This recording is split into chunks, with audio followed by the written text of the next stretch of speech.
Hey everybody, Max Aita with Zack Telander here for Juggernaut Training Systems to talk to you today about athlete height and limb length and how it pertains to training and technique.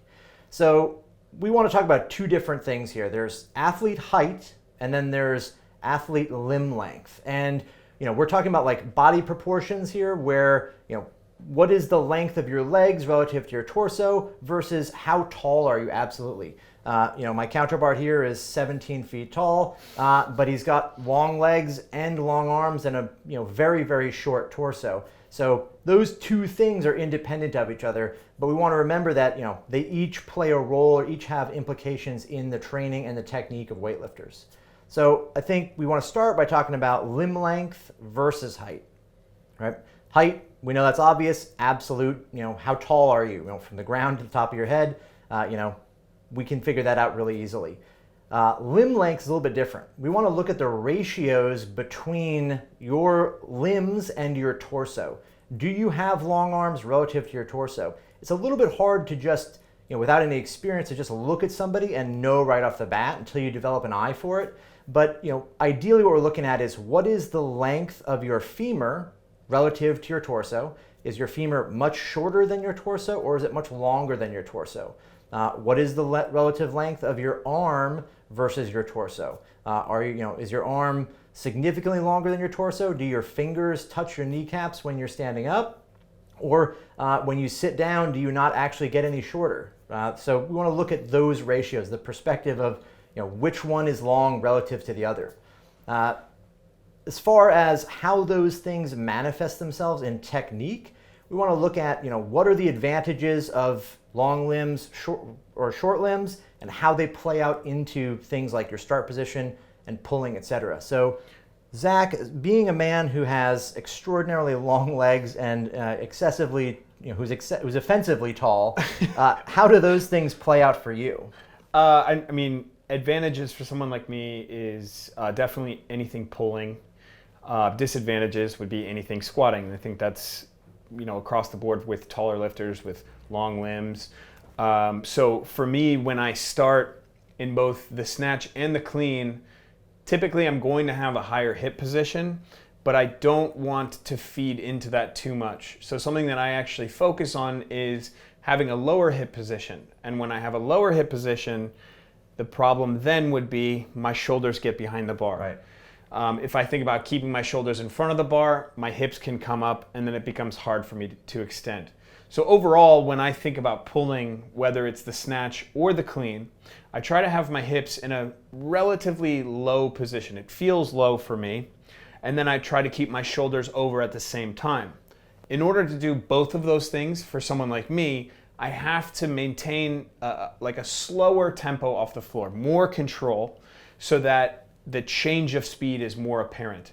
If I fall into the trap of going too fast off the floor and not changing speed enough or not using the advantage that I have, which is long legs, if I cut the pull short or if I'm not patient enough, that's when I start to run into technical issues.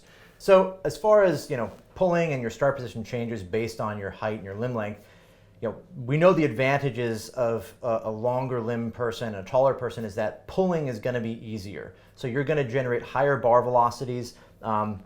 When you have a shorter torso relative to the length of your legs, you're going to move under the bar at a higher velocity because every degree your knee bends, your torso drops that much more. So the advantages of those proportions are obvious. The difference now with somebody who has short limbs and a long body, how does that manifest itself in the start position? Shorter lifters are going to find it to be a little bit more comfortable with a lower hip position.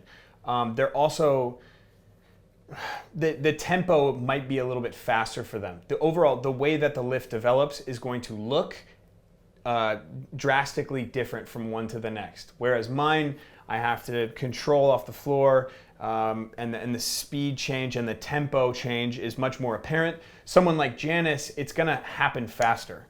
And so if I try to lift like Janyce does, or if Janyce tries to lift like me, she might run into issues. Right, and because somebody who's got shorter limbs and a longer body is not going to get the same kind of velocity on the bar that a taller lifter has, That's something to remember, right? They're going to have to focus a lot on developing power in the pull, whereas somebody who's taller is not going to suffer from the same kind of problem. It's going to be more natural for them to have a high pulling velocity, and so their pulls are going to be a better component of that, of their technique. As far as recovering and squatting in general, what are the differences for a tall lifter versus a short lifter? So when I recover from a clean or catch a clean and stand up, or if I'm recovering from a snatch, the typical thing for me is going to be to shoot my hips out the back because I have longer femurs. It's just going to be more comfortable for me to hinge, and the more that I hinge,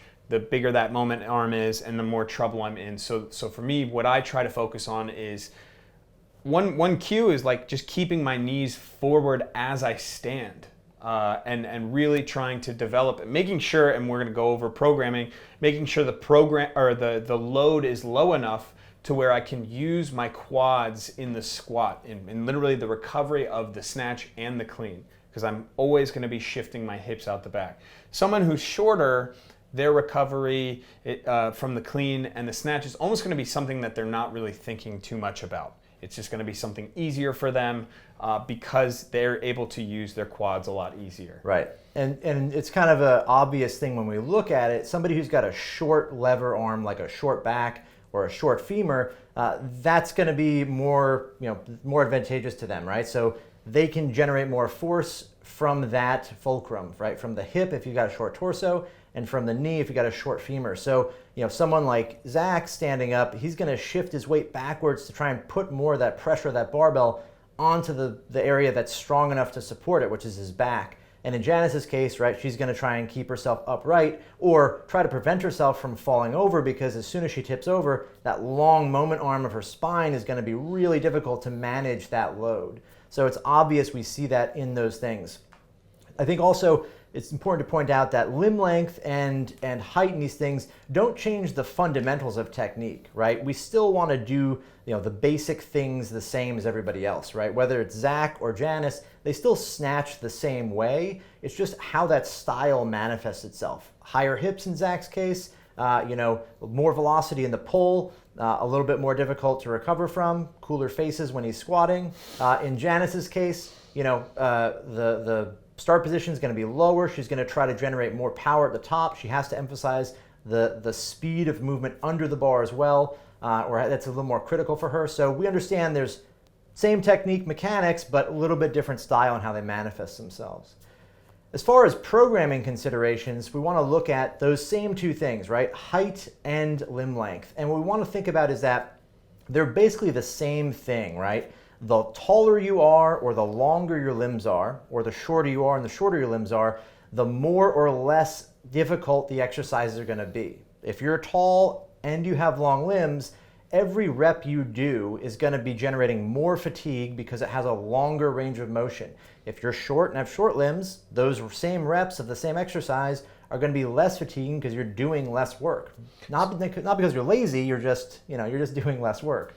So for example, if I'm lifting 80% and Janyce is lifting 80% of her max, even though they're relatively the same loads, right, to Yep. each person's max, my power output, the wattage and the velocity on the bar is going to be substantially higher to complete that rep when we compare to Janyce. Right. And it should reflect in your program for how much overall volume you program and sometimes how many reps you program per set. Right, exactly. So you have an athlete who's, Zack and Janyce both snatching 80%. Zack's going to generate more fatigue per rep, which means that he's going to be able to accomplish fewer reps in a set before his technique degrades. Whereas Janyce might be able to, if in Zack's case, maybe he can do 3 high quality reps at 80% before, the technique starts to degrade. In Janyce's case, maybe she could do 4 reps before there's any degradation. Or there may just not be degradation those first few reps because the work is just not as difficult. So remember that when you're programming for a tall lifter or someone who has long limbs or is doing an exercise that emphasizes those aspects, right? Long limbs in the squat, programming for that is different than long limbs in the deadlift. So, someone's got long limbs in the deadlift, they're probably going to excel at it and they're going to use a little bit more weight. It's going to be fatiguing, but they might be, able to do more volume there before they fatigue. Whereas, long limbs in the squat, it's going to have the opposite impact. They're going to do squats, and after a few reps, fatigue is going to set in, and they're going to start to degrade their technique. So we want to look at that and dial those things in. Try to remember your athlete's ability to tolerate that fatigue and where their technique actually starts to break down, rep after rep after rep. One thing to talk about too after that is, in general phases, when we do things like complexes. Complexes are a great tool for us to target specific weaknesses somebody has or highlight specific areas where they're not excelling, right? In Zach's case, doing a clean plus a front squat plus a jerk is a really efficient and good complex because we can do more work targeted to his weakness, which is his giraffe-like legs, and really attack that without doing an enormous amount of volume outside of targeting his legs. That's not helpful. If we were to just do multiple clean and jerks, yeah, his legs would get stronger, but every clean he does is going to be that much more fatigue that doesn't really contribute directly to the strength of his legs. In Janyce's case, she might be really exceptional at the clean and jerk, or have exceptionally strong legs in the clean and jerk, but when she does clean and jerk, she doesn't need to target her legs specifically, so she could maximize that complex by doing multiple clean and jerks in the same set, where she's able to target specific exercise and develop the actual aspect of the pull, which is for her going to be the weakness, more so than if she was doing a pull plus a clean or multiple squats or something. It's just a useless complex for her. So understand that your complexes need to be dialed into your weaknesses, but height and limb length can play a factor in that. If you're doing, if Zach's doing clean plus front squat plus jerk, he's probably not going to be able to do that complex with the same load that Janyce would relatively, right? If he's doing 80% in that, and that's the limit before he starts to break down, where Janyce might be able to work that complex up to near maximum because it's not super taxing on her. So that kind of covers the basic understanding of how do we address technical differences and programming with somebody who's taller or shorter or has longer limbs or shorter limbs. The little intricacies there and the corrections we want to make to our program and technique to magnify that. Zach? But like Max had said earlier, it's still important to know that fundamentally weightlifting is weightlifting. It doesn't matter what size you are. You have to know how to snatch. You have to have experience doing it. Same thing with the clean and jerk. I think the most important thing when you consider any of these differences is that technical degradation is what we don't want, to the point where we're missing the purpose, right? We want to be exceptional weightlifters. So at any point where I'm being a taller lifter, lose my technique, I am not optimizing my program for myself, or Max is not optimizing it for me. That's when you need to think about these considerations. You don't want to do that before you even know how to snatch and clean and jerk. If you guys like these videos, go ahead and check out the rest of our videos on our YouTube channel.